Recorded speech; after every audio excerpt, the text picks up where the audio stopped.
बात करेंगे breach of contract के बारे में। ब्रीच ऑफ कॉन्ट्रैक्ट का मतलब ये होता है जब कोई एक पार्टी या दोनों पार्टी की तरफ से कुछ कॉन्ट्रैक्ट जो उनके बीच में हुआ है, कोई प्रॉमिस हुआ है, उसको अगर पार्टी ब्रेक करती है तो उसे हम ब्रीच कहते हैं कॉन्ट्रैक्ट का, कि ब्रीच ऑफ कॉन्ट्रैक्ट हुआ है। सुना हम लोगों ने शुरू से है, कॉन्ट्रैक्ट में शुरू से सुनते आ रहे हैं breach of contract, breach of contract, लेकिन जिनको नहीं पता है उनके लिए ये ब्रीच का मतलब ये होता है कि कोई भी प्रॉमिस, कोई भी कॉन्ट्रैक्ट जो है वो ब्रेक किया गया है, कोई भी ऑब्लिगेशन जो कुछ भी तय हुआ था वो फुलफिल नहीं करी गई है। दो तरह के ब्रीच ऑफ कॉन्ट्रैक्ट होते हैं।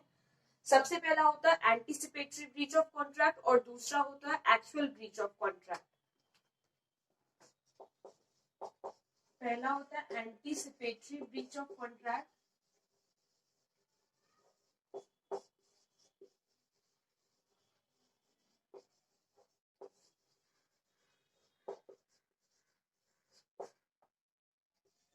और दूसरा होता है actual breach of contract.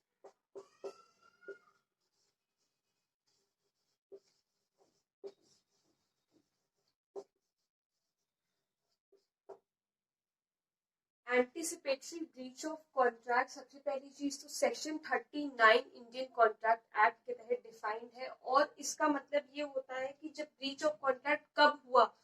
Anticipatory का मतलब ये होता है कोई भी ब्रीच ऑफ कॉन्ट्रैक्ट तब हुआ हो जब प्रॉमिस का दिन है उससे पहले ही, before the performance of the promise, उससे पहले ही, मतलब परफॉर्मेंस ऑफ द कॉन्ट्रैक्ट या परफॉर्मेंस ऑफ द प्रॉमिस, उस टाइम से पहले ही किसी ने ब्रीच ऑफ कॉन्ट्रैक्ट कर दिया हो तो हम उससे एंटीसिपेटरी ब्रीच ऑफ कॉन्ट्रैक्ट कहते हैं। The promiser can convey his unwillingness either by या तो expressing in words, या तो वो सामने से बोल करके या रिटन में लिख करके कह दे कि भाई मैं ये कॉन्ट्रैक्ट तोड़ रहा हूँ या इस कॉन्ट्रैक्ट को यहीं पे खत्म कर रहा हूँ प्रॉमिस का डेट होने से पहले, तो उसे एंटीसिपेटरी ब्रीच ऑफ कॉन्ट्रैक्ट कहते हैं। एक्सप्रेसिंग इन वर्ड्स का मतलब ये कि या तो बोल करके कह दे या तो लिख करके दे दे, या फिर दूसरे तरीके से implying it by his conduct, या तो कुछ ऐसा वो कर दे, कोई ऐसा एक्शन वो करे या कि अपने अपने किसी कंडक्ट से ऐसा शो कर दे कि वो जो कॉन्ट्रैक्ट जो उसने पहले कहा था वो उसमें अब एंटर नहीं करना चाहता, तो उस तरीके से भी ब्रीच ऑफ कॉन्ट्रैक्ट हो सकता है, एंटीसिपेटरी ब्रीच ऑफ कॉन्ट्रैक्ट हो सकता है। अब इसे एग्जाम्पल से समझिए। मान लीजिए ए ने बी से 1 जून को कहा कि वो अपना गिटार, ए बी को अपना गिटार 10 जून को बेचेगा, यानी कि 10 जून को वो अपना गिटार उसको सेल करेगा जब वो उसको पैसे देगा। लेकिन भाई ए और बी इस तरीके से तो कॉन्ट्रैक्ट में आ गए, उसने ओरली कह दिया, ए ने ओरली कह दिया कि मैं तुम्हें 10 जून को अपना गिटार बेचूंगा, और बी ने ये चीज मान ली कि ठीक है 10 जून को मैं तुम्हें पेमेंट करूंगा और तुम मुझे अपना गिटार दे दोगे। फिर उसके बाद क्या होता है कि 7 जून को ए जो है वो सी को गिटार सेल कर देते हैं। 7 जून को ए जो है वो सी को गिटार सेल कर देते, तो ये यहाँ पे क्या हुआ, एंटीसिपेटरी ब्रीच ऑफ कॉन्ट्रैक्ट हुआ। उन्होंने पहले ए ने बी से कहा था कि मैं तुम्हें 10 जून को बेचूंगा, तो वो तो एक कॉन्ट्रैक्ट में आ ही गए थे, लेकिन उससे पहले, उस डेट से पहले ही 7 जून को उन्होंने अपना गिटार जो है वो सी को दे दिया, तो ये एंटीसिपेटरी ब्रीच ऑफ कॉन्ट्रैक्ट हुआ। कैसे, implying it by his conduct, उसने ऐसा कुछ किया, ये कंडक्ट किया, उसको बेचने के, बी को बेचने के बजाय उन्होंने सी को बेच दिया, तो इसकी वजह से उसके कंडक्ट से ये पता चल गया कि वो कॉन्ट्रैक्ट में अब आगे एंटर नहीं करना चाहते, he is doing a breach of contract. दूसरे टाइप पे आते हैं एक्चुअल ब्रीच ऑफ कॉन्ट्रैक्ट पे। एक्चुअल ब्रीच ऑफ कॉन्ट्रैक्ट का मतलब ये होता है कि उसी समय, on the scheduled time of the performance of the contract, उसी समय अगर मना कर दिया जाए कि भाई हम ये काम जो भी डिसाइड हुआ है, जो भी कॉन्ट्रैक्ट में डिसाइड हुआ है कि हम ऐसा नहीं कर पाएंगे, तो हम उसे एक्चुअल ब्रीच ऑफ कॉन्ट्रैक्ट कहते हैं।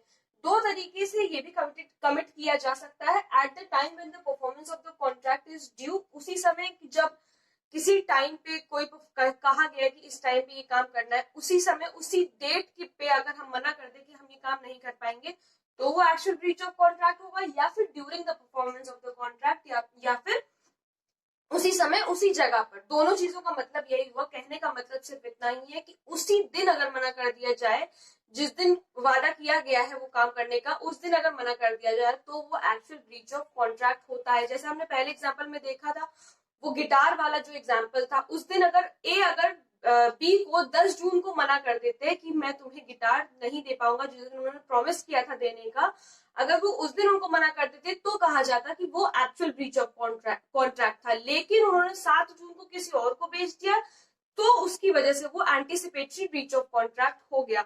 इसमें एक एग्जांपल और समझ लीजिए, मान लीजिए कि ए ने बी से कहा कि मैं 1 जनवरी को तुम्हें कुछ जो सर्टेन गुड्स हैं वो तुम्हारे घर पर डिलीवर करूंगा, लेकिन 1 जनवरी को वो गुड्स डिलीवर नहीं करते हैं, ए गुड्स डिलीवर बी के घर पे नहीं करते हैं।